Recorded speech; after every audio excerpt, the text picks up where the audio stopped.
Sleep, alam kong pagod ka. Si James nang ilapag nito ang pagod niyang katawan sa gitna ng malambot nitong kama. Inubos mo ang lakas ko si Arya na tumawa ng mahina sa kahinila ang puting kumot. Here, isuot mo.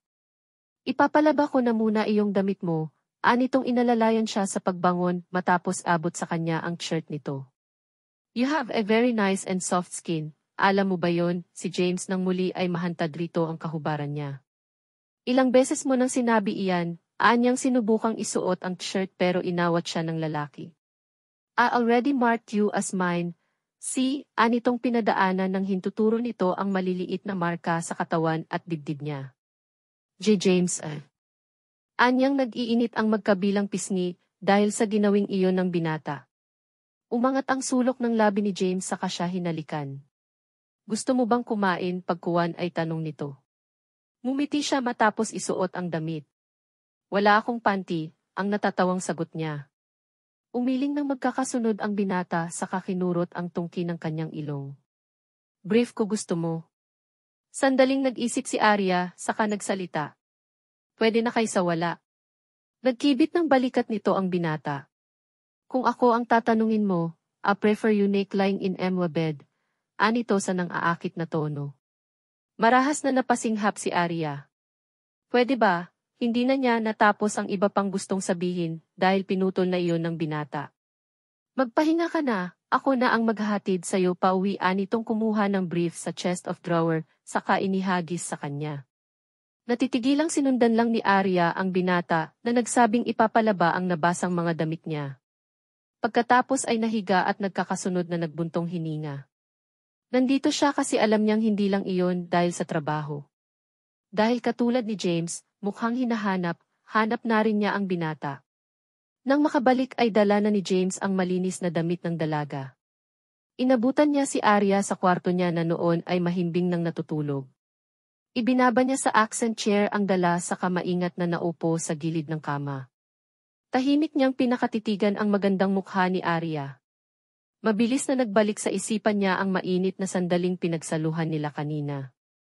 Kasabay niyon ang matinding epekto na naman ng isiping iyon sa pagkalalaki niya. Parang tukso ang mga labi nitong gustong-gusto niyang halikan. Pero ayaw niya itong magising kaya nagpigil siya.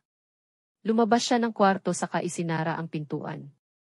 Sa sala siya nagstay at doon nanood ng TV. Pasado 4:00 nang bumukas ang pintuan ng kanyang kwarto. Gising ka na pala, anyang hindi napiilang suyurin ng tingin ang dalaga mula ulo hanggang paa. Hindi niya maintindihan pero habang tinititigan niya itong suot ang sariling damit niya, parang may kung anong mainit na damdamin at paghahangad na namang naramdaman siya gayong napakasimple lang naman ng ayos nito kung tutuusin. Yung damit ko, ang bungad nitong tanong. Accent chair, sagot niya. Gusto mo bang kumain muna? Ako na ang maghahatid sa'yo pauwi, Anya, kahit alam niyang sinabi na niya yon kanina sa dalaga. Okay lang naman kahit wag na, maaga pa naman, sagot ng dalaga sa kanya. Umiling siya ng magkakasunod. Gusto ko ring makilala ang pamilya mo, nasa tono ni James ang pinalidad kaya marahil natigilan doon ang dalaga. No, ang hindi makapaniwalang tanong ni Arya sa binata. Nagkibit ng balikat nito si James. Bumangon at saka binuksan ang ref at naglabas ng malamig na tubig. Bakit masama ba ang tanong nito? Nagtatanong ang mga matang pinakatitigan niya ang binata. Para saan ang tanging na itanong niya? Gusto ko, anitong nilapitan siya saka dinampian ng simpleng halik sa labi. Sige na, para makalakad na tayo, anito pa pagkatapos. Walang nagawang tahimik na nagbihis lang si Arya. Malisyoso pa ang ngiting pumunit sa mga labi ni James nang itulak niya pasara ang pinto. Nasaan na si Mang Damian, ang naitanong niya nang nasa parking na sila ng gusali. Pinauwi ko na muna. Kailangan din niya ng pahinga, anito sa kanya. Tumangutango lang si Arya sa sinabing iyon ng amo. Hindi sila na traffic ng binata dahil gumamit ito ng Waze. Kaya naman wala pang isang oras ay narating na nila ang kanila. Pasok ka muna, Sir James, tukso niya rito. Nagsalubong ang mga kilay ng binata. Hey, protesta nito. Natawa doon si Arya. Ano, ang usapan kapag tayong dalawa lang hindi ba? Saka magtataka ang nanay at tatay ko pag nag-first name basis ako sa'yo, paliwanag niya. Okay, ang binatang nangingiti siya kinindatan. Pasalamat ka, kasi kung hindi, mabibinyagan mo itong kotse ko, dugtong pa ng binata. Napasinghap siya. Seryoso. Umangat ang sulok ng mga labi ng binata. Heavy tinted ito, walang makakakita, ang makahulugan nitong sagot. Mabilis na naglikot ang imahinasyon ni Arya sa sinabing iyon ng binata. Kaya naman hindi na siya nagtaka nang maramdaman niya ang matinding pag-iinit ng buo niyang mukha. Tara na nga, kung ano-ano ang sinasabi mo, nang mahimasmasan ay nagpatiuna na siyang bumaba ng kotse. Sa kabahayan ay nagulat pa siya nang makitang may naghihintay pala sa kanyang kung sino.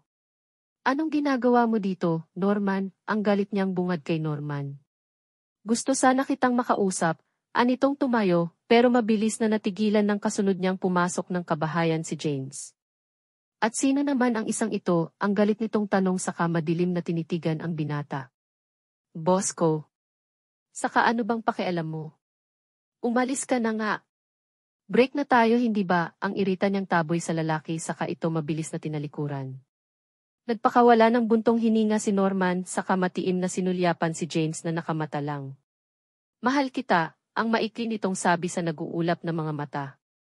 Mabilis na nakaramdam ng hindi maipaliwanag na ini si James nang makita niyang mabili na nagbago ang emosyon sa mga mata ni Arya gawa ng sinabing iyon ng lalaking tinawag nito kanina sa pangalang Norman. Please, gusto ko nang mag-move on, nabasag ang tinig ni Arya doon at lalong nagsalubong ang mga kilay ni James. Hindi mo kailangang gawin iyon, kasi mahal na mahal pa rin kita, git ni Norman na ginagap pa ang palad ng dalaga. Bitiwan mo ako, ang galit na protesta ng dalaga sa mahina pero mariing boses. Sino bang pinagmamalaki mo? Itong boss mo, ang lalaking dinuro siya. Naramdaman ni James ang matinding galit dahil doon. Pero kahit sabihing babaero siya, hindi naman siya bastos at mahilig gumawa ng gulo sa bahay ng may bahay kaya pilit niyang kinalma ang sarili. Tumigil ka. Walang kinalaman si Sir James dito. Umalis ka na. Hindi na kita gustong makita kahit kailan, ang galit na galit sagot ni Arya. Dahilan kaya napalabas ang sa tingin niya'y mga magulang ng dalaga. Anong nangyayari dito, ang lalaking napansin niyang kamukhang-kamukha ni Arya. Pasensya na po tito. Hindi na pinatapos Ginoo ang iba pang gustong sabihin ni Norman. Nakiusap ka, pinagbigyan ka namin ng asawa ko. Pero kung ganitong gumagawa ka ng gulo, mas magandang umalis ka na, kundi ibabarangay kita, anito sa mahinahon pero galit na tono. Pero tito, umalis ka na, sagot ulit ng lalaki. Pasensya na po sir, nang makaalis si Norman ay naiiyak siyang hinarap ni Arya. Pilit ang ngiting pumunit sa mga labi niya nang makita ang pamumuo ng mga luha ng dalaga. Pakiramdam niya ay gusto niyang habulin si Norman para bugbugin. It's okay, sagot niya. Oo nga pala sir, nanay at tatay ko po, pagpapakilala ni Arya sa kanya sa mga magulang nito.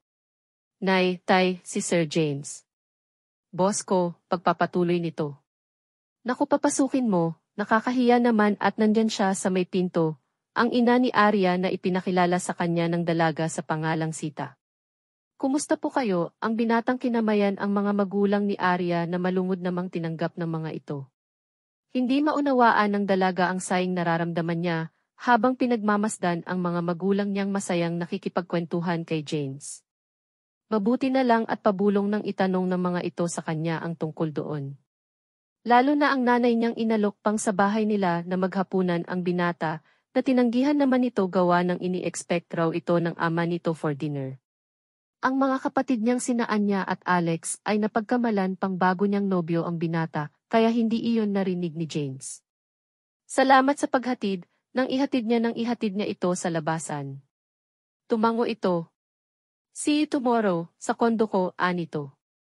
Nagsalubong ang mga kilay ni Arya. What? Akala ko sabay kayong maghahapunan ng papa mo. Yeah. Dadaan ako doon for dinner, tapos aalis din may pupuntahan tayong importante bukas, kaya huwag kang malilate, bili nito. Pwede kong malaman kung saan, tanong niya. Nangalatak ang binata. Malalaman mo bukas, pagkasabi noon ay sumakay na ito ng kotse saka nagmaneho palayo.